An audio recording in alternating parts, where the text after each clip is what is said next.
The opinions expressed by the host and guests in this show are not necessarily the views of Children's Health Defense.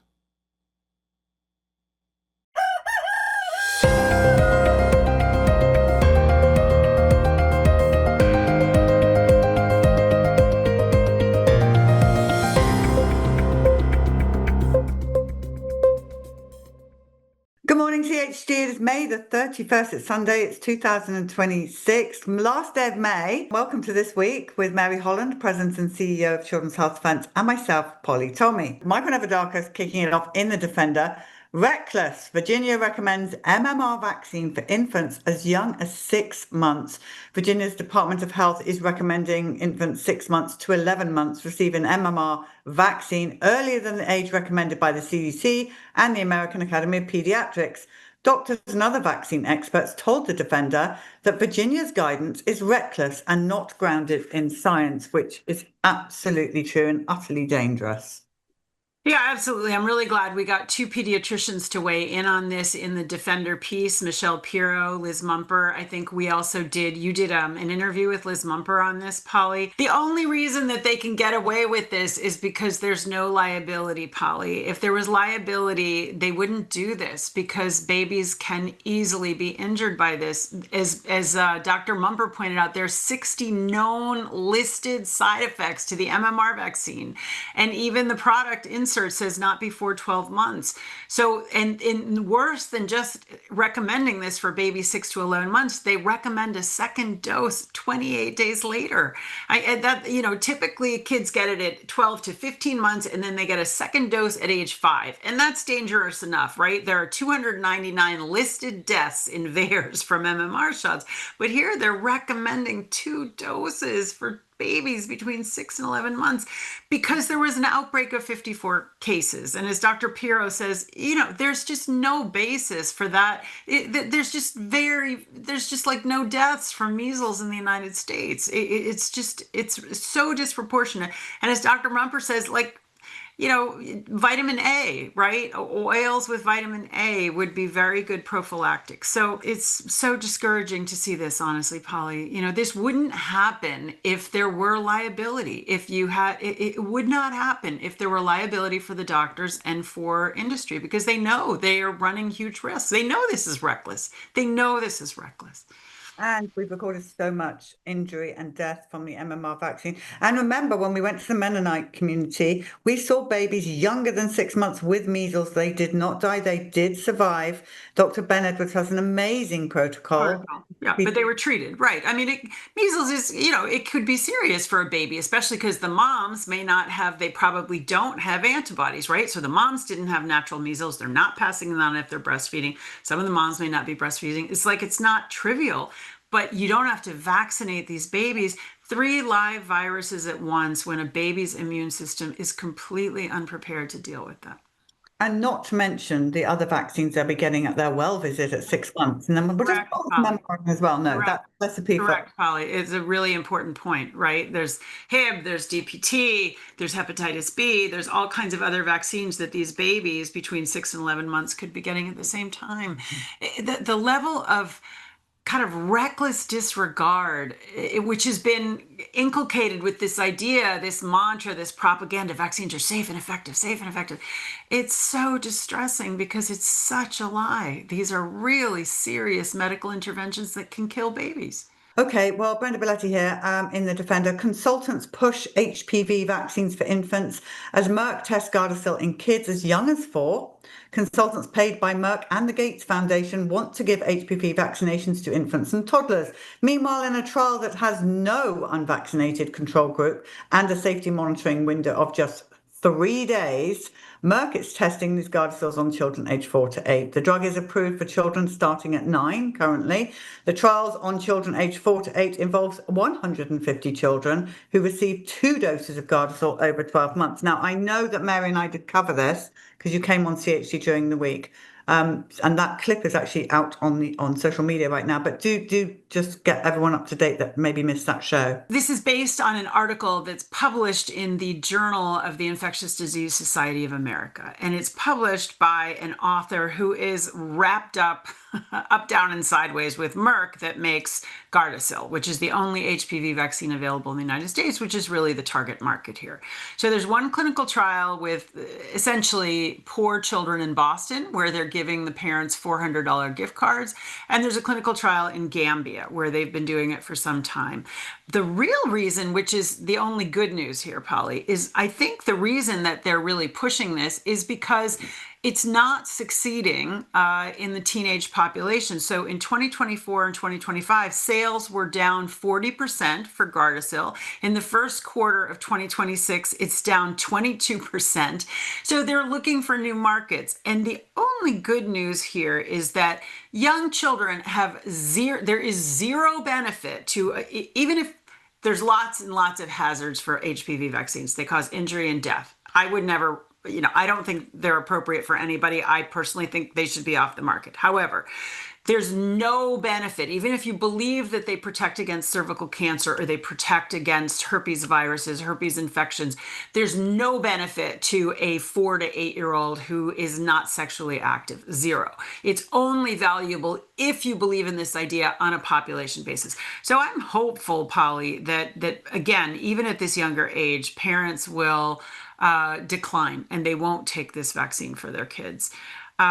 This is a super dangerous vaccine, and it's, this clinical trial is absolutely reckless, as Lucia Tomlanovich, an extremely experienced researcher on the Gardasil vaccine, points out in this article. Pharma at it again, Polly. This is pharma at its worst. This is the cynicism of pharma, of putting money ahead of people. Brenda Belletti here. Robert F. Kennedy Jr. faces backlash after Hantavirus PREP Act declaration. U.S. Health Secretary Robert F. Kennedy Jr. faces backlash from allies in the medical freedom movement after signing a targeted PREP Act declaration to develop countermeasures for hantavirus. Kennedy criticized the PrEP Act declaration that protected COVID-19 vaccines during the pandemic, and still to this day, Kennedy defended the move, pointing out that the hantavirus declaration is narrow in scope, covering only one drug and expiring July 18th, 2026. Yes, this has caused chaos. To be honest. So Polly, Children's Health Defense does take the position that the 2005 PrEP Act, Public Readiness and Emergency Preparedness Act, we take the position that the PrEP Act is unconstitutional. We take the position that there are no adequate, that there's this incredible liability shield. There's almost no access to the courts, and that this violates the 7th Amendment. It violates the 5th Amendment. It violates due process. It violates the idea that there's a remedy where there's an injury. So that's sort of the floor. So it's understandable that people in the health freedom movement who are very concerned about the 86 Act that gives liability protection against childhood vaccination and the PrEP Act, it's no surprise that people would be very, very nervous to see this declaration.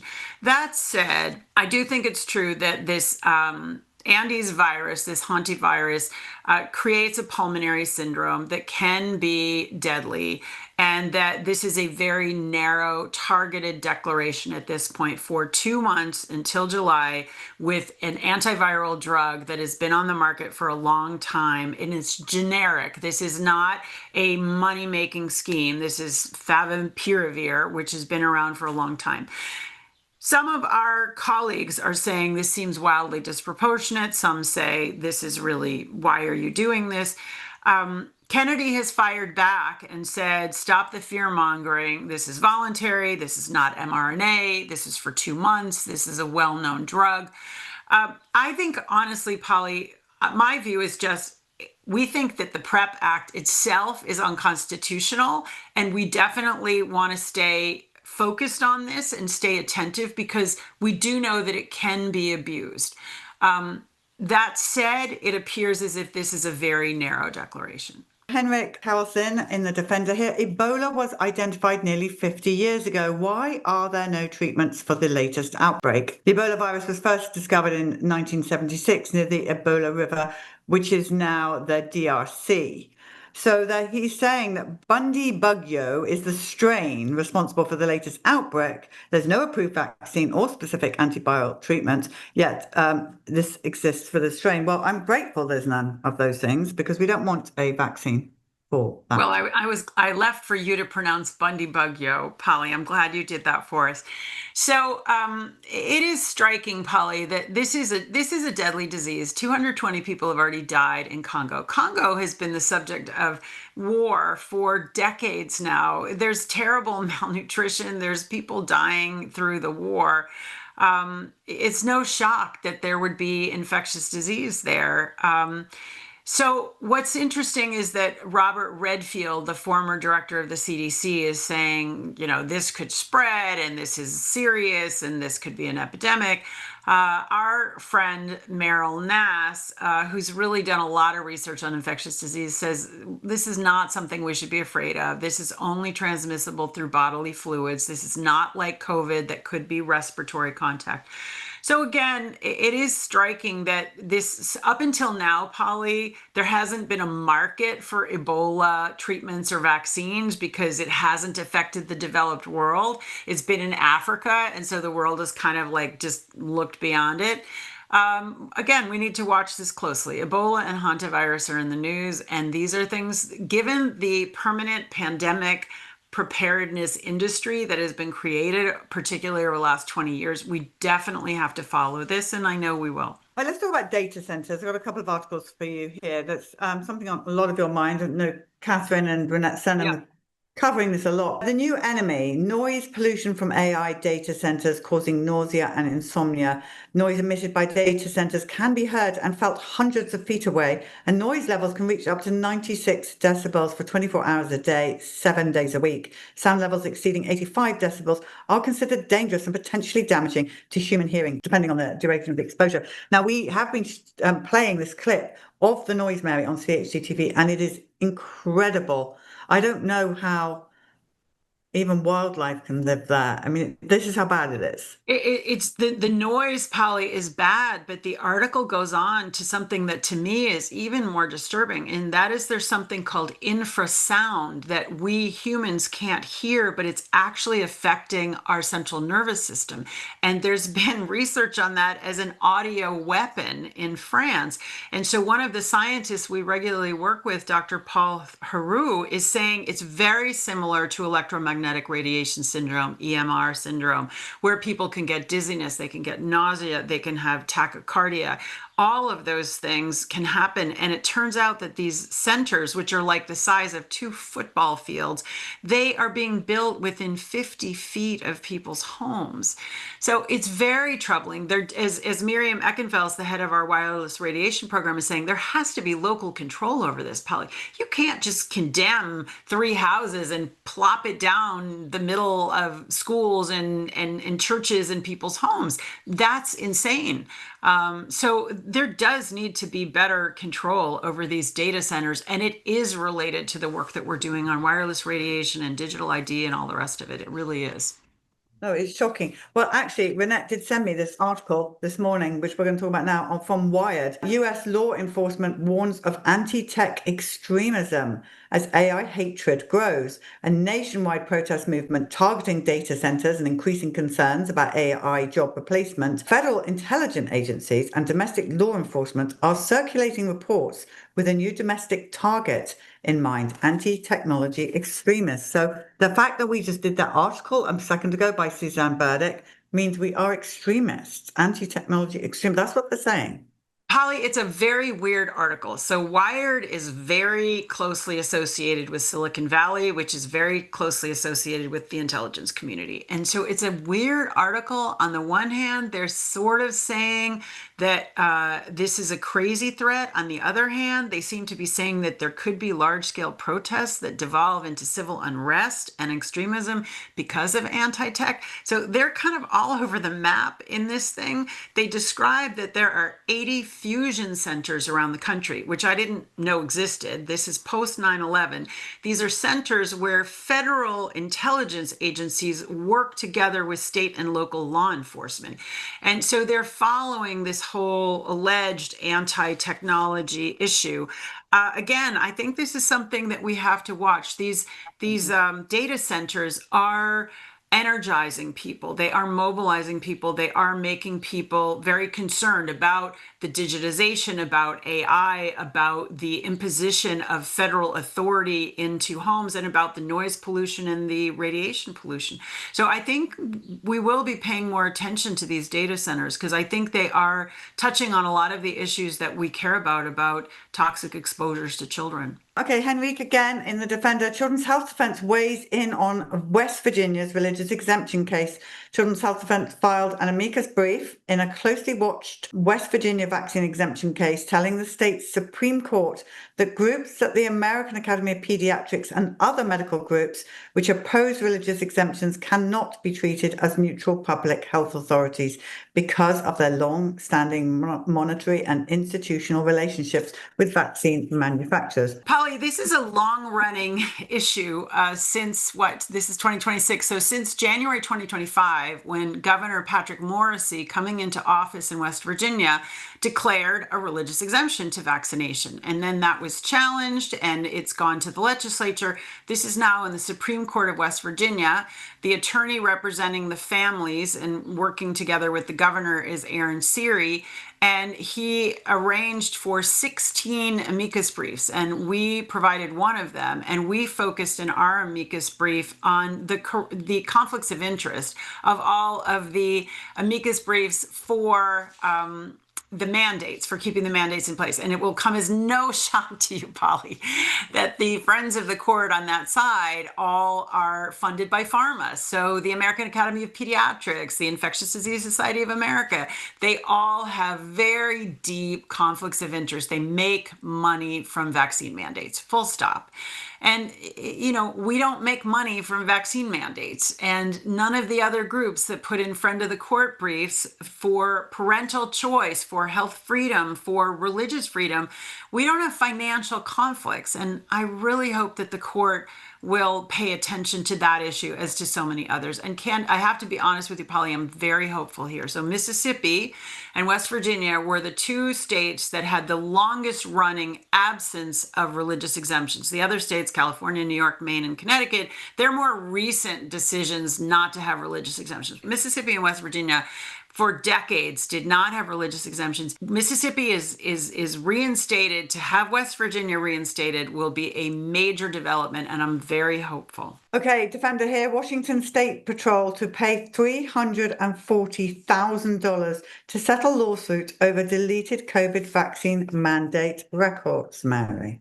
Well, this is just bizarre. This is basically the Washington State Patrol was trying to cover up how they had a bogus procedure around denial of COVID exemptions, and they just tried to destroy the evidence after they'd been told to save it. So this is good. This is in the long line of all the cover-ups that we deal with, Polly. It's always the cover-up. Flu vaccine researcher who stepped in after Fauci retired reportedly is out at the NIAID. So this is Jeffrey Tubenberger, acting director of the National Institute of Allergy and Infectious Diseases. The agency, formerly led by Dr. Anthony Fauci, is reportedly out amid a broader shakeup at the NIH. Senator Tammy Baldwin revealed Tubenberger's apparent departure during a U.S. Senate Appropriations Committee hearing. So Stats reporting that. So this is good news, Polly. This suggests that there's really a major shift going on within the National Institute of Health to move out all of these people who were part of the permanent pandemic preparedness industry and bureaucracy. And Taubenberger was part of that. So he had done research on gain of function, straight up. Brian Hooker, our chief science officer, said he did a study on the Spanish flu that should never have been done. Richard Ebright at Rutgers, who's been an excellent scientist speaking out against gain of function, said that Dr. Taubenberger was a key participant in the fraud around the origins of COVID, and that a paper that Taubenberger wrote together with David Morens, who's now been indicted for perjury, that Morens, in the indictment of Morens, it cites to a 2020 paper by Taubenberger related to zoonotic origin of COVID. So this is good news. He did work on what was called a universal flu vaccine, which was basically a euphemism for gain of function stuff. We don't know who's next, but we're told that NIAID is now moving towards much more really real allergies rather than infectious diseases / bioweapons research. Federal court strikes down landmark fluoride ruling on technicality, not the science. Citing a procedural question, a federal appeals court has vacated a landmark decision that found fluoridated drinking water poses an unreasonable risk to children's health. The court sent the case back to the district judge and ordered him to ignore any scientific evidence uncovered after 2020. Attorney Michael Cornett said, the court instructed the judge to travel back in time to 2020 and make this ruling based on a stale factual record. That's incredible, Mary. This is horrific, Polly. This was this 8-page decision that took a really well-reasoned, really thoughtful decision that this district court judge, he did wait to get a report from the National Toxicology Program, which is the leading authority about toxic exposures in the country. That judge paused the trial to say, I want to hear from the NTP before I make my decision, which was a prudent, rational thing for a judge trying to decide a tough scientific issue to do. And so what the Ninth Circuit did is they say, no, you shouldn't have waited, that you stacked the deck. So we're going to send it, we're going to vacate the decision, basically now undoing work that's taken place over years and years, lots of money, lots of work, and kids are still being exposed to neurotoxic levels of fluoride. It's really disappointing. It's a bad decision in my view. The only good news that comes out of it is that this fluoride litigation has led to a lot more public awareness around this. Secretary Kennedy has put this up. So Utah has disallowed any fluoride. I think Florida has disallowed any fluoride. Other towns around the country are prohibiting use of fluoride in the water supply. So good things have come out of it, but you know, this is just putting children's health last and putting essentially like a sort of technicality in front of it. And this is, in a way, it's a sop to the Environmental Protection Agency. It's a sop to industry. It's just slowing down the momentum to get fluoride out. It shouldn't have been there in the first place. Right. My body was just crying out for help. Former psychiatric patient says drugs, not illness, fueled decline. This is Laura Delano, a former psychiatric patient. She said years of worsening mental health and escalating psychiatric drug treatment led her to question whether the medications themselves are contributing to her decline. During an appearance on the Secretary Kennedy podcast, Delano discussed psychiatric drug withdrawal over prescribing holistic mental health approaches and new HH's efforts to focus on tapering these drugs. So I'm glad that we're bringing that up because we have got so many stories coming out on CHD-TV with drugs. It's unbelievable. I know.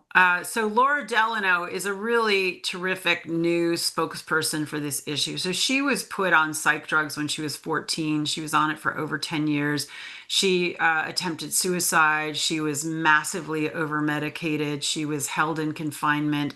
Her memoir, Unshrunk, I highly recommend. It's a really fascinating book. And what she describes is that there's tens and tens of millions of children who are on these drugs. 6.1 million kids as of December 2025 are on at least one psych drug.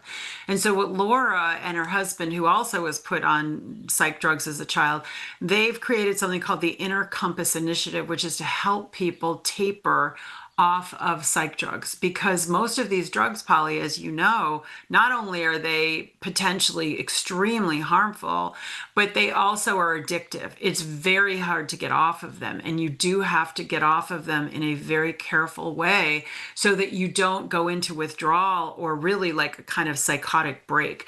And so I'm really grateful to Secretary Kennedy for giving her that platform because the work she's doing is really important. pesticide banned in over 70 countries being spewed into Mississippi Basin air. This is Wayne County, Mississippi. It's home to the Sipcam agro plant that processes the toxic herbicide paraquat. Within the US, the plant is the largest single emitter. It's releasing tens of thousands of pounds of this chemical into the Mississippi Basin. It's reported also that Parkinson deaths are coming out of this between 2018 to 2024. So really, really dire situation there. It's outrageous, Polly. So paraquat is outlawed in 70 other countries. It's permissible here. And so it's spewed into the air. So as you said, this area has Parkinson's deaths from 2018 to 24 in the top 7% of all the places in the United States. And even more shocking to me is that the life expectancy in the area right around this plant is 9 years shorter than the national average. This is just unacceptable. I mean, it's just totally unacceptable. How ADHD became a gateway diagnosis that led to drug cocktails for millions of children. Labeling a child as having ADHD opens the door to the medicalization of childhood and to drug cocktails for very, very young children. It makes no sense. The children are not the problem. We are. So this was a psychologist, Polly, who spoke recently at the Maha Institute Roundtable on mental health. And I thought this was a really interesting term, that ADHD was a gateway diagnosis. She says that there are about 10 million children or young people between age 2 and 24 who are on psychotropic drugs, and 40% of those are on several. She's coming out with a book soon called Prescription Affliction, and she got into this because she moved to a place in Virginia, and she basically saw that it was a money-making mill to give kids ADHD diagnoses and put them on Ritalin. And these kids, she describes, are being put on Ritalin and other psychotropic drugs before they're in first grade. And as she says, which we say all the time, this is not a partisan issue. This is absolutely not political. This is about children and their health. And it is just outrageous that she says, I love this also, she says, the kids are not the problem. We are the problem. We, the adults, are the problem. And we know, Polly, this is just regulatory capture. This is corruption. This is putting money ahead of people. And there's all of the barriers to people having full information, real transparency, and actually being able to get a remedy when somebody's been harmed. I'm glad that we're paying more attention to this because it's a big issue. Okay, let's talk about milk. This is Michelle Perot in The Defender. Synthetic milk. Children must not become experimental subjects. This is a new study in Scientific Reports. Serves as a serious warning to regulators, physicians, parents, and public health officials about synthetic biology-derived foods, including synthetic milk. The study found that the molecular composition of synthetic milk was not anywhere near equivalent to milk from cows. Ugh. Shocker. But this is a piece by Dr. Michelle Pirro, a pediatrician, and it's really fascinating, Polly. So she says that these synthetic biological milk products, which are widely available, which are genetically modified, she says they have unidentified fungal metabolites in them. And what I found really interesting is she says this is not just even nutrition. For young children, when a child eats food, it's not just about nutrition. It's actually biological instructions. You're teaching your body how to deal with food. And she's saying that what's at the FDA, the generally recognized as safe grass, was never designed for dealing with synthetic biological products. So it's just, it's reckless. And she has a website called Got Real Milk. This fake milk stuff is absolutely not equivalent and quite dangerous. Absolutely. All right, well, message from the production company of Duty to Disobey. First of all, they say, what a great job you've all done. So many screenings, all over the country are confirmed. We even have international screenings going on that night as well, so, or whatever their time zone is. If your screening has not been confirmed yet, please know the team are working on smaller alternative venues, so it's not over. And keep getting those tickets, because if it doesn't tip or they can't get a smaller venue, you will get that money back. Someone's taking that money away from you. You get refunded if it doesn't go ahead. So well done to everybody. Very excited as we do the countdown now to Duty to Disobey on the 30th of June 2026. That's very exciting. We also want to talk about June the 9th. I'm flying up to Mary, so I'm going to be up in that part of the world. Yes, we will actually get to do a Mary and Polly in person, I think. Very exciting. Yeah, so Elks Lodge. Yes, so I will speak to this. So this is my local health freedom group, Polly. This is the tri-state, i.e. New York, New Jersey, Connecticut Health Freedom Alliance, and we meet at this Elks Lodge in Westwood, New Jersey. And I will get to be interviewing you, Polly, and we are going to talk about how you got into this, all of the work you've done on the bus, what you're now doing with social media, what you've done with CHD TV, starting from Vax to Duty to Disobey. We're going to cover it all, and it's going to be great fun. You do have to buy a ticket, but we would love to see you there. We'll be in person. We'll get a chance to chat ahead of time, and we can't wait to have you, Polly. It would just be wonderful to meet people. Sometimes we don't get out and about and meet people. So it'd be lovely to meet as many of you as possible. So looking forward to seeing everyone there. Right, tomorrow on Good Morning CHD, we are thrilled to have Dr. Suzanne Humphreys back. She's done such an immense investigation into hepatitis B, the virus, and the vaccine, and it's really thorough. So you're not going to want to miss that. That's one definitely to watch and share. But now I'm thrilled that we are going to be, Mary has so many book interviews to do, people that have written fantastic books. So we are going to start softly today. We've got a lovely intro with beautiful music that Lou has done for Mary's book club. And so her first interview is here. And if you are reading any of the books that Mary is talking about and you want to do a book review, either send us a video of yourself doing it or write to us at CHD TV, and Mary can start to read out some of what you thought. I'd love to do that. Yeah, it's really fun. I get to interview authors of books that relate to our mission and relate to topics of our interest. And so it's really a great honor and pleasure to be able to share that. Yeah, very exciting. So now we're going to Mary's book club. It's going to be once a month. So Mary's book club is coming up now. But from Mary and I, pray big, stand firm, never settle. And hopefully Mary and I will see some of you in real life next weekend.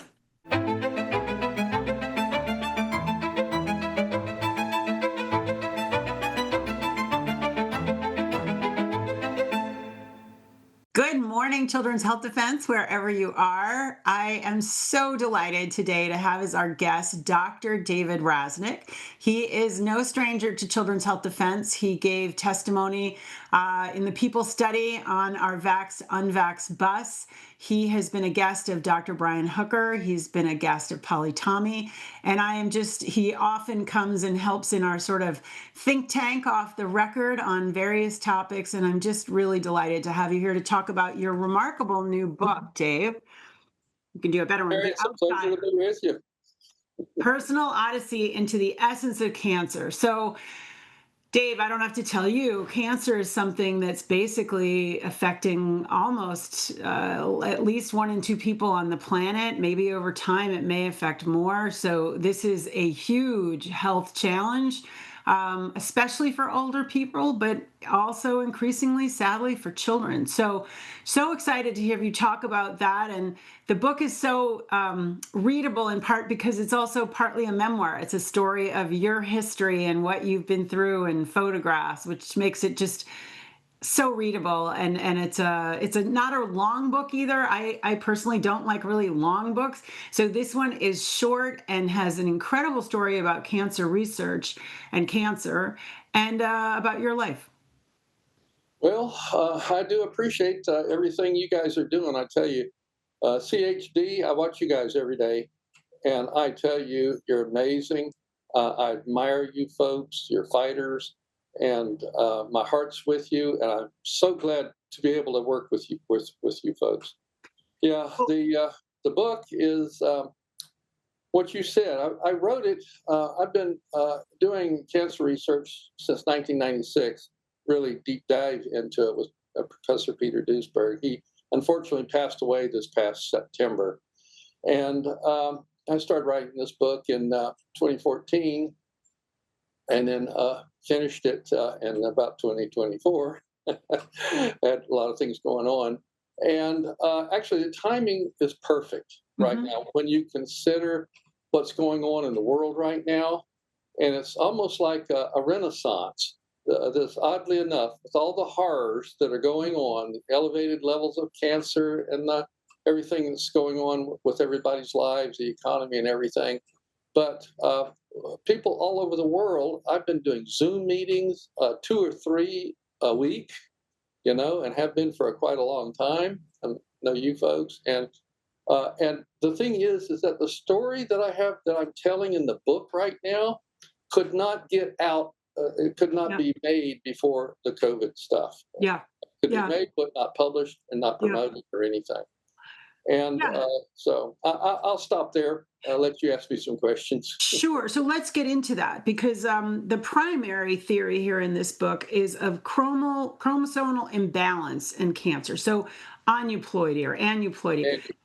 We need you to really explain this to us, Dave, because it's not a familiar theory that I'm aware of. There's lots of other theories out there that seem to be inaccurate. Tell us what this theory is.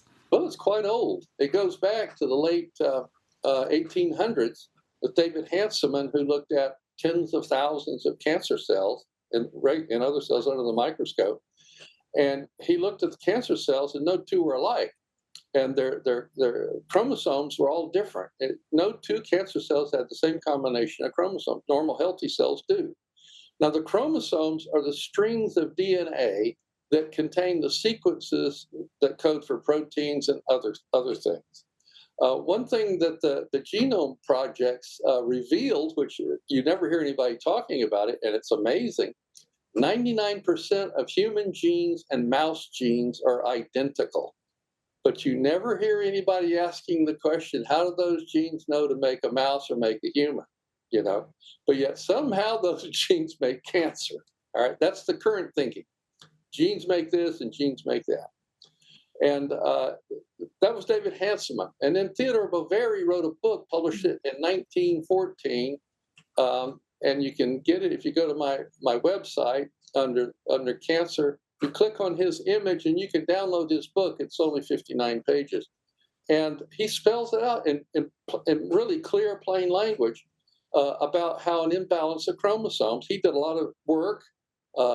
Experimental work and a great deal of work. It also analyzed other people's work that we're doing at the time. And he actually developed the chromosomal imbalance theory of cancer. It's the imbalance of chromosomes. It's that mixed bag of chromosomes in these cells that they're dismantling the interconnection of the tissues and everything. Now think about this. We humans have about 10,000 trillion cell divisions in us, trillions of cells at any one time in us. And the normal cells all have the exact same 46 chromosomes, 23 from your mother and 23 from your father. Now that is astounding. That's very, very stable. But the cancer cells, typically mature cancer cells, have between 50 and 90 chromosomes on an average of about 70% more chromosomes than the normal cells do. And they're very unstable. And I like to give an example, an analogy about if the chromosomes that we're dealing with, we're talking about the whole activity of the cell, absolutely everything that goes on in the cell and the organism. It's all linked, it's communicating, all your body works together. And if you get aspects of your body that don't work together, you have problems. And I like to say that the biological harmony is sort of like a good economy. Like we have, 350 million people in this country, trillions of dollars economy. And it's this regular flow of goods and services, that go through there all the time. Everybody is contributing to this thing. And if you were to have, for example, Trump's $3 billion or whatever that he has disappear overnight, it wouldn't even have an economic blip on that thing.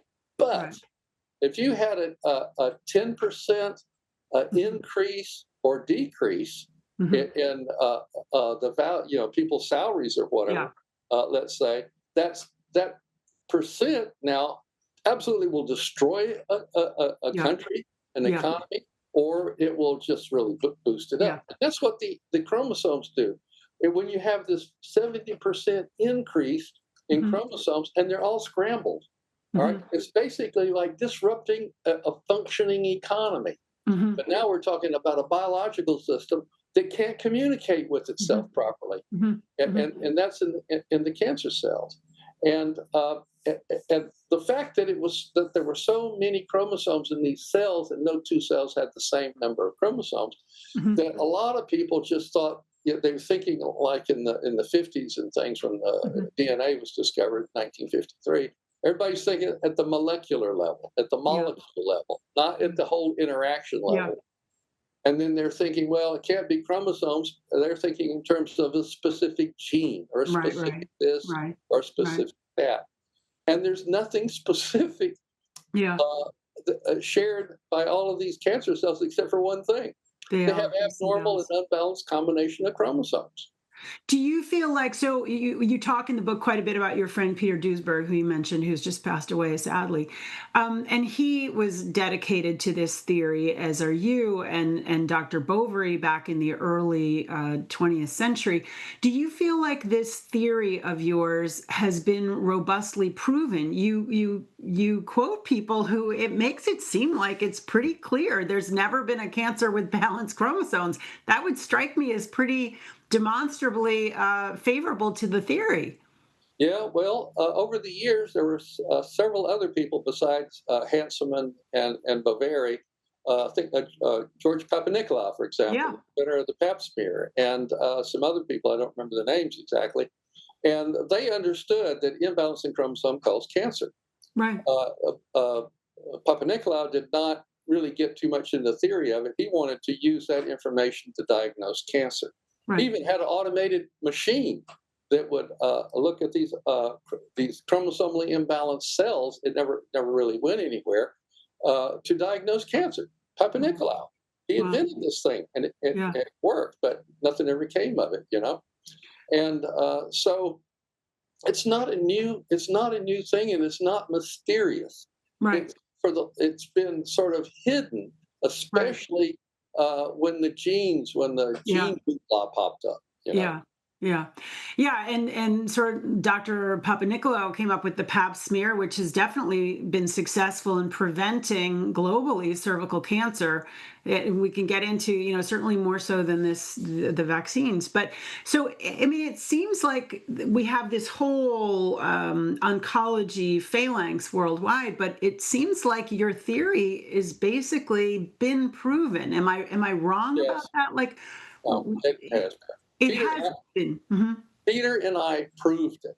Right. Peter Bovary raised he came up with the theory, but he had evidence. But he died in 1915 after he wrote his book in 1914, so he wasn't around very long to really promote it. And what Peter Duesberg and I did, using modern techniques and everything, and more modern analytical methods to really drill down and look at every aspect. That people talk about cancer, and we can analyze it and see whether it follows the time course, make predictions or whatever. We published numerous papers. I published a couple of books on it, and we've had 3 very successful aneuploidy cancer conferences in California over the years. And but think of it: the healthcare industry is a $1 trillion industry. Yeah. And incurable disease is what money is made of. Right. I saw just today, and I'm not at all surprised, that the United States spends more money on healthcare than any other country. We have the poorest health. Yeah, no, our longevity is like 5 years less than other developed countries, and we spend 4 times more even than Switzerland. It's shocking. Like, how do you do that? How do you have worse outcomes and spend 4 times more? You have to work at that. Well, you have to look at the evidence. When that kind of thing is going on, it makes no sense. It's insane. And the only explanation is it has nothing to do with science. It has nothing to do with medicine. There's something else going on there. Right. No, absolutely. Money is part of it, clearly, but not the whole story. I mean, so is the resistance to your theory, Dave, that seems to be so essential and actually sort of clinically used with the pap smear, which they've been trying to get rid of. But what is the resistance in the mainstream world of oncology? How would you answer that? Well, I can tell you, I'm not a physician. I'm a scientist. I know. Yeah. But I spent a lot of time at UCSF and UC Berkeley, meeting with people and everything. And like with the AIDS stuff, a lot of people's colleagues, the other professors and other people there at UC Berkeley, I was in his lab when they came in there, and they told Peter that they agreed with him, but they couldn't go public with it. Wow. So there was this pressure, the peer pressure on these people all the way back during the AIDS stuff, and of course that's just increased over the years. It's expanded in every aspect of health now, where the education, the academic part, the application in the hospitals, and all of that. I mean, it's totally been co-opted by I don't know, an insane structure that all it wants to do is make money. Make money and kill people. I mean, No, I think exactly. It make money and kill people. It basically use up all of people's resources before they die. But these long-running diseases have been in place for a long time. So you talk about that in general, until recently, generally speaking, cancers took a long time to progress to a terminal stage. But we saw that really shift with COVID, with these turbo cancers. Can you speak to that a little bit, Dave? Yes, the turbo cancer. I remember when that phrase popped up here a few years ago, and I never heard of it before. Oncologists, really, world famous oncologists, never heard that term before. It was kind of a public term because the public was seeing this with their own eyes. Right. That the people who got these SARS-CoV-2 injections, a lot of them were getting cancer really fast and dying really, really fast, from cancer. And so I, as a cancer researcher, wanted to look into this, look into the literature, and I couldn't find turbo cancer. Obviously, it's not a technical term in the scientific literature, but I kept looking, for rapid progression of this and that. And I actually found it's called hyperprogressive disease, is documented in the scientific literature. And that's the technical term for turbo cancer. I'll get into what turbo cancer is here in a minute. The first time, and I looked it up, there about, Lord, I forget, there was several hundred, I think about 300 papers, and they keep adding them ever so often, that I've been able to lay my hands on on the internet. And the first time that the term hyperprogressive disease appeared in the scientific literature was in 2017. Wow. And this was all in cancer patients, cancer patients who were being treated with a new technology called immune checkpoint inhibitors. They're sort of all the rage right now, these immune checkpoint inhibitors. And they started seeing that people that they were giving these immune checkpoint inhibitors, these cancer patients that had tumors, they were giving them this immune checkpoint inhibitors to try to treat it or lessen it or whatever.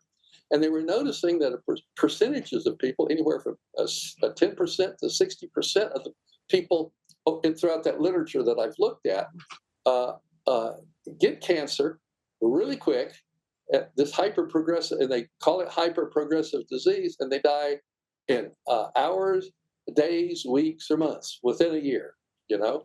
And that's exactly what we've seen with the people that took those SARS-CoV-2 injections. Right. That can die within hours, days, weeks, when they get those things. And the thing of it is, I looked up there were some studies that were trying to, the idea with these immune checkpoint inhibitors, they assumed that the cancers were somehow protecting themselves against our immune system. Mm-hmm. Right? So they came up with these they call immune checkpoints, and they wanted to to keep the immune system from doing its job, protecting you against cancer. So they came up with these inhibitors for immune checkpoints, and they did just the opposite. Yeah. They accelerated cancer instead of slowed it down. And so there are a couple of studies, a few studies actually looked into what was going on, and they looked at a complement of antibodies, T cells called immune checkpoint, called IgG4 Right. Antibodies, and those normally they're the least common immune cells in our body. It's not these ones that produce the IgG4, but they go up about 500-fold when the people got these injections of with the immune checkpoint inhibitors or the SARS-CoV-2 injections. Both cases, the IgG4 levels go way up to 500-fold. And basically what it does, the IgG4 shuts down your immune system. It actually helps the cancer go really, really fast. I knew from my experience, from my understanding of cancer, that those turbo cancer things, they didn't cause cancer immediately. That takes a long time to progress.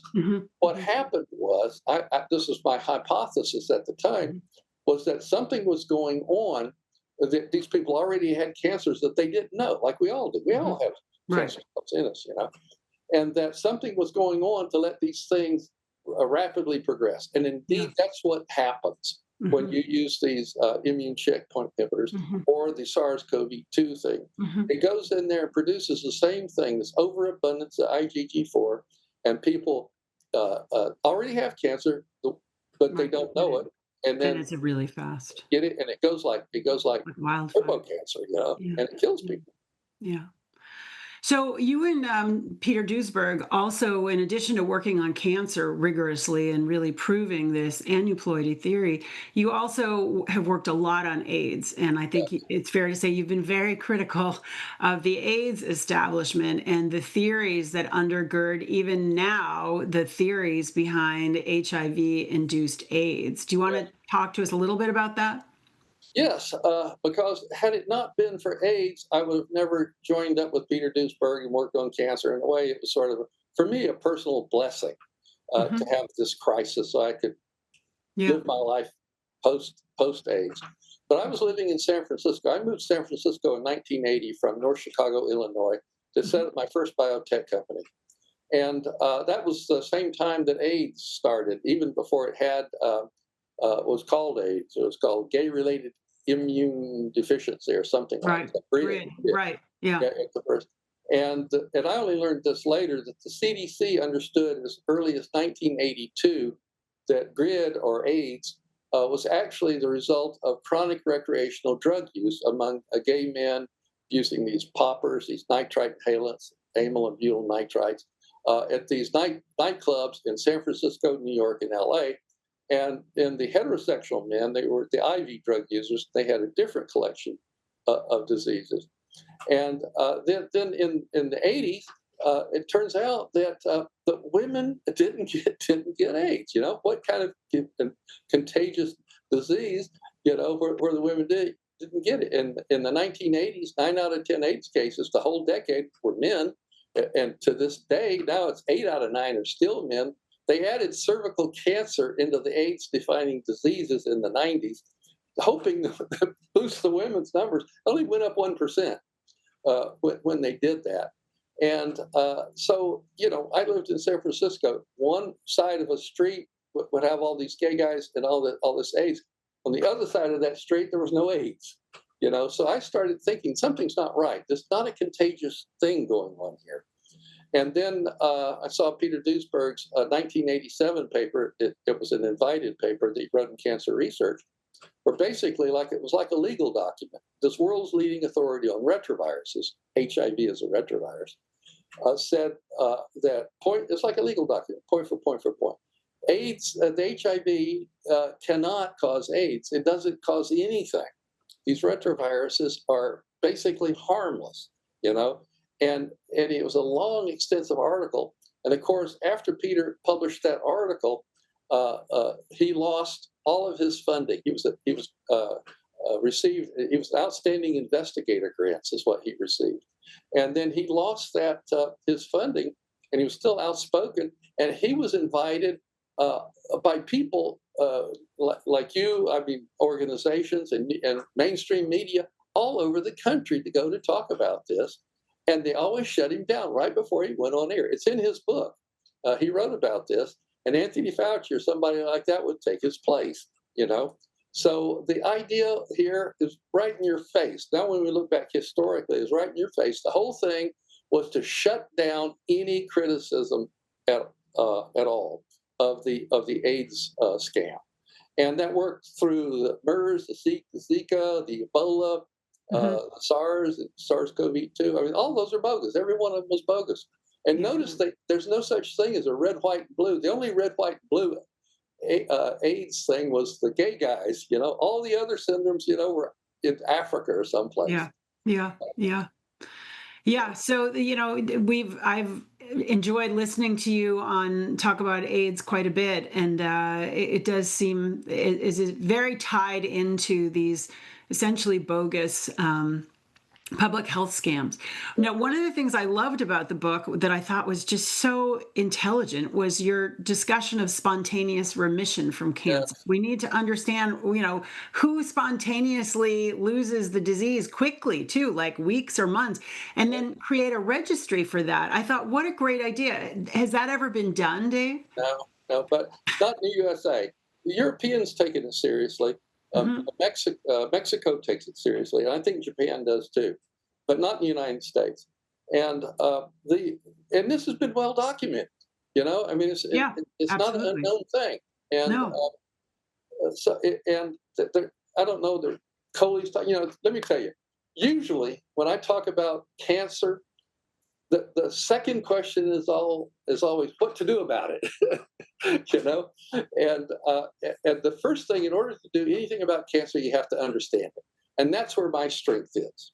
And I have, in the course of looking at it over the years, I came across William Coley, a physician in New York City back in the early 20th century, and he was trying to figure out cancer too, and nothing really worked until he came out that these people had these high spiking fevers after a bacterial infection. Their cancers would go away in days. They would start disappearing in hours, you know, and he discovered enough of these things that he developed what's called Coley's toxin, inactivated 2 types of bacteria that's used all around the world, you know, mostly not in the United States, except in combination with chemotherapy. Yeah. And the 5-year survival rate of people on Coley's toxin is 50%. Wow. The 5-year survival rate of people on chemotherapy is 5% or less. Wow. And you know, what's so interesting about that, Dave, you know, is just that in autism too, you see that children who have high fevers, their symptomology decreases. Sometimes there's like a remission. Obviously, there's something very special about fevers and what it can do to the whole immune system. Yeah. I mean, we're in a renaissance here if we can take charge, you know, and turn things around. Yeah. Well, Dave, what else? It's a fantastic book. I highly recommend it. I'm going to be writing a review. We'll get that out in Defender. But tell us, Dave, if there's anything else you want viewers to know about cancer, about the book, about your life. Oh, you know how many interviews I do a day? About 3. Well, that's great to hear. Yeah, and the publisher is really promoting this book. Fantastic. I mean, I was amazed. He's paying for it to be promoted, and I will not turn any interviewer down. I go on and do it, you know, if best I can. I have a huge calendar, and I share it with my wife because it's disrupting our day. All of the interviews that I do, you know, so we have to both know what's going on. So I mean, basically, you can tell my brain is kind of worn out or tired or something. Well, I'm delighted to hear that because, as I said at the beginning, everybody is really under the shadow of cancer, and so getting novel ideas, hearing what's actually been proven, listening to somebody who's not been afraid to tell the truth for your whole career, it's really an honor and it's incredibly valuable. So, thank you so much, Dave, for your work and your friendship to Children's Health Defense, and we look forward to continuing the relationship and hearing from you. Well, I have to praise CHD. I swear, I watch you guys every day, and you're an incredible bunch. I know you paid serious prices, all of you, the ones that work really hard there, but I admire you. Well, we admire you, Dave. Thank you so much.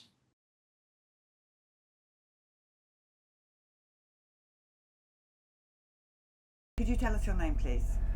Ted Thomas. And who are you? I'm Charlene Thomas, his spouse. Okay. And you're a scientist? Engineer. An engineer. Yeah. So, what kind of an engineer? Just so we get people know that, a little bit more about you? Sure. Chemical engineer. Chemical engineer. All right. And did you want to say something before we start? Depends on where you're going with the questions. All right. Well, the first thing I'm going to ask is why you decided it was a good thing to take a COVID-19 shot. Vaccine. Because I believed the doctors and everything and I believe in the strength and efficacy of the pharmaceutical companies. I've taken vaccines from childhood on up through adult life. I'm 80 years old and I've never had any side reactions to them. They've effectively, I think, prevented disease in me, so I'm an advocate for vaccines. But as a result of, since I had COVID and had these shots, I've had a lot of negative consequences with my health. Now, is it due to age, or the COVID, or the vaccines, or a combination of aging? I'm not sure, and I'd like scientists, the medical community, pharmaceutical community, to study my case and make that determination. It's not use it as evidence or as input to find out what's really going on with COVID and the vaccines. And I know a lot of work and results have come out of the studies over the last 4 years. So you've got a bit of a timeline there. Do you want to go through it so people know what happened to you? Let me run through this. Yeah. So we're talking about someone who is 80 years old.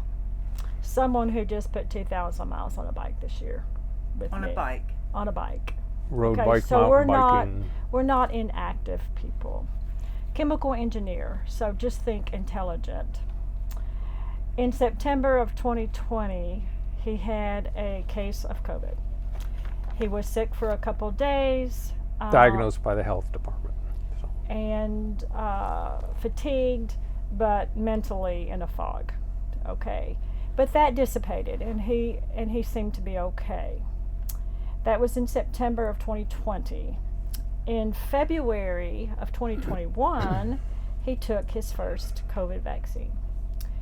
At that point, we again went into major brain fog and fatigue. He did another one in the 22nd of February. Again, brain fog, fatigue.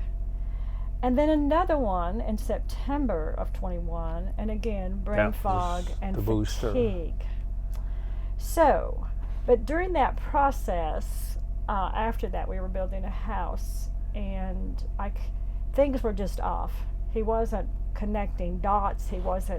He's a mathematician too, but he wasn't doing processing kinds of things. So I said to his physician several times, something is wrong here. Something is wrong. So finally, they sent him to a neurologist, and he did not pass the cognitive exam. And then in July of 22, he did a full MRI, and it came back that he had cerebral small vascular disease over in his entire brain. So that's a problem. It can't be cured. It can't it's degenerative. So we've got now a neurological issue. Can I interrupt here too on something, Charlene? Uh-huh. You know, prior to this, to COVID, you know, I've had flu and colds and things, but my health was excellent. So up until age, we could say 78, 77, excellent health. You know, good heart functions, just nothing wrong. And so all this is in my health. If you measured like heart rate, pulse, oxygen, would be excellent. Would be almost in the athlete category for somebody my age. So, but if you look at my brain and my lungs, So it's then, terrible. so we had this in July, this neurological issue. But in the process of discovering that, they determined that his blood levels were showing high autoimmune issues. They thought he had lupus. No symptoms, but the numbers are out the chart. So we got that going on. And still no symptoms And they're almost still a year high, later, but we yeah. don't know what's going on there. But then then this fall started having problems breathing, and it came to a head a couple weeks ago when we were on a bike. He couldn't ride a mile. He couldn't breathe. So that Couldn't breathe. couldn't breathe, couldn't catch his breath. Deep, short of breath. I mean, This had seriously been going short of on breath. for a series of months. I kept watching it, and he just wasn't. He couldn't hike like he was. So long story short, We were still, in early December, we were taking bike rides of 20 or 30 miles at a time. But then in early January, we went on this bike trip in the cold. I had shortness of breath just walking a mile or two, and then we biked one day we biked 7 or 8 miles, and then we came home and did a second bike ride of, probably we wanted to do 10 miles or more, but I wasn't even able to do a mile and a half because of shortness of breath. Could not get my breath and felt very uncomfortable. No pain, but just very uncomfortable. So long story short, he does a battery of tests, and the first conclusion is a collapsed lung or pneumonia or whatever. But the doctor did a D-dimer test and called the next morning as I was heading out to go to a funeral, actually, and said, take him to the emergency room right now. Don't do anything else. Just drop everything you're doing. Take him to the emergency room. I've already given them the instructions. Get there as fast as you can. He had blood clots in his leg, and his lungs were full of blood clots. So, at his hematologist appointment this past week, and the hematologist had not been aware of the brain issues. The hematologist in the hospital kept saying, there has to be a reason for this. You just don't have blood clots. So he said, have you been on an airplane? No. Have you been in a car trip? No. Have you got it in your DNA? No. Fallen or hit by he head or just anything, kept saying there's got to be a reason. So I said, let's put this together. He's got a neurovascular disease, new. He's got blood clots in his lungs, and autoimmune. new. He's got high indicators for an autoimmune, new. And I just asked him, I said, do you think those three are connected? And he said, yes. All And in I a said, year and a half. do you think those are related to the COVID shot? He said, well, not if he didn't have the booster. I said he had the booster. And he said, yes. Well, what do you think about that? Well, he's going to do a DNA analysis on my blood to see if there's some genital defect or regeneration So you're issue. not really convinced that it's Pfizer? No. I mean, I'd like to see more, absolute proof. I mean, a large study. I think he'll have to die. Yeah, and you can do an autopsy on me, but I'd like to see a general population study. I'd like to see it broadly publicized in the media and debated. And then, maybe in 2, 3, 5 years, there's a conclusion agreement amongst the government, the medical community, Dr. Fauci. I'm kidding about that. But there would be a broad conclusion that people could go back in 10 or 20 years and say, you know what? The pharmaceutical industry did a terrible job with this vaccine, caused hundreds of thousands of deaths in the United States and worldwide, and it was found out that the vaccines caused more disease than they cured, and that the proper way to handle this disease would be such and such and such. And that to me would be proof. I mean, that's the kind of proof I've always desired in my life, my job, and my faith. And so, anyhow. I mean, you're not going to have another one, I presume. What's that? Booster. No, I've So that you last enough booster. Yeah, I mean, because the disease itself was the least problematic of the disease in three shots. I mean, I was after the disease, by January of September, by January I was feeling pretty good. In February, but then I had, because I believed the pharmaceutical industry and the CDC and all that this would actually, and it was at that time in January they were saying that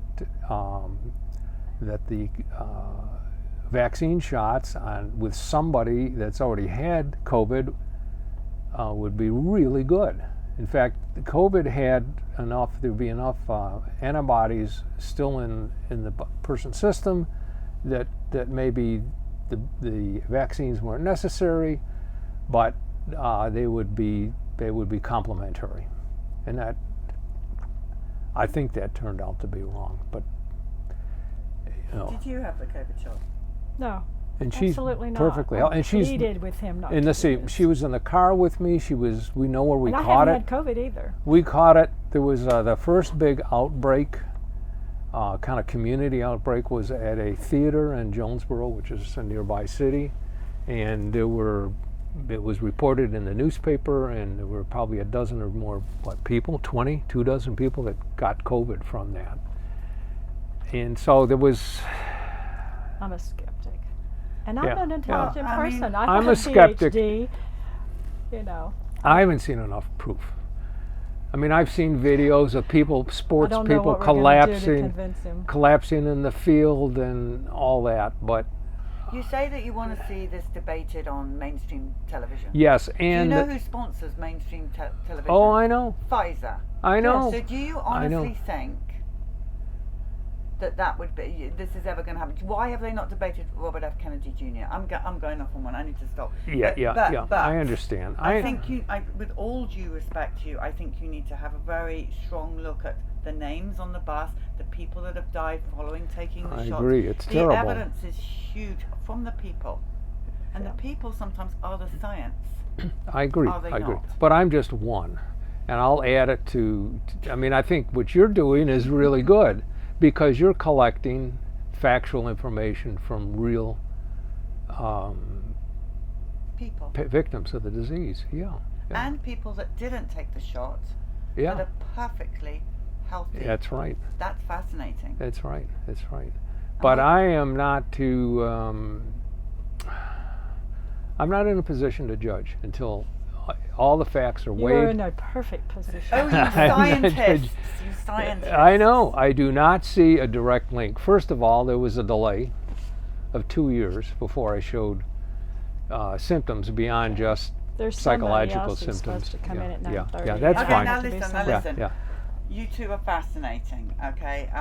The reason why we get so passionate about this, we don't want you to die. I don't want you to Yeah, have and another one. I think there's a high likelihood that I will die from this. Maybe in a month or two, maybe in 1 or 2 years. It doesn't matter.